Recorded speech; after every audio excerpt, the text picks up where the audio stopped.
Beaucoup de gens aiment regarder des films d'horreur.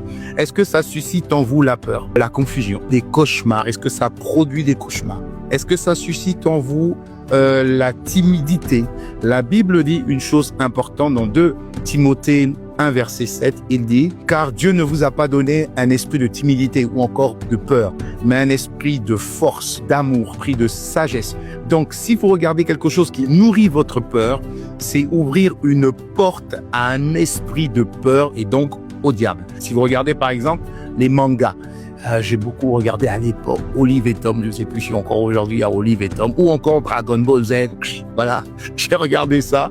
La question que tu dois te poser, c'est que c'est vrai que certains mangas peuvent susciter un super-héros qui va transmettre le courage, transmettre la justice. Ça, c'est bien, parce qu'en réalité, ce sont de bonnes valeurs. Mais, il y a beaucoup de mangas qui transmettent de mauvaises valeurs. La violence, la haine, la peur, la domination sur les autres, ok? C'est vraiment pas le manga en lui-même, mais c'est ce que le manga transmet quand tu le vois, quand tu le reçois.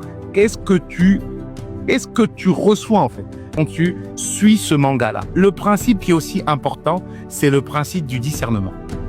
Quand vous regardez ces séries, qui peuvent être bien ou moins bien, le bien et moins bien, ça dépend de toi. Ça dépend de ta capacité à pouvoir discerner. Et donc, il faut demander à Dieu le discernement. C'est très important.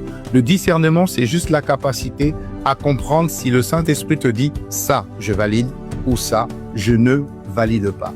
Dans le livre, je finirai avec ça, dans le livre de Philippiens 4, verset 8, la Bible dit « tout ce qui est vrai, tout ce qui est honorable, tout ce qui est juste, tout ce qui est pur, tout ce qui est aimable, tout ce qui mérite l'approbation, tout ce qui est vertueux, tout ce qui est digne de louange, soit l'objet de vos pensées. » Ça veut dire que tout ce que vous regardez, faites-le passer par Philippiens 4, verset 8. Si ça passe et c'est validé, c'est que vous pouvez regarder ça. Si ça ne passe pas par Philippiens 4, verset 8, si c'est pas honorable, ne le regardez pas. Voilà, c'était Pasteur Gis.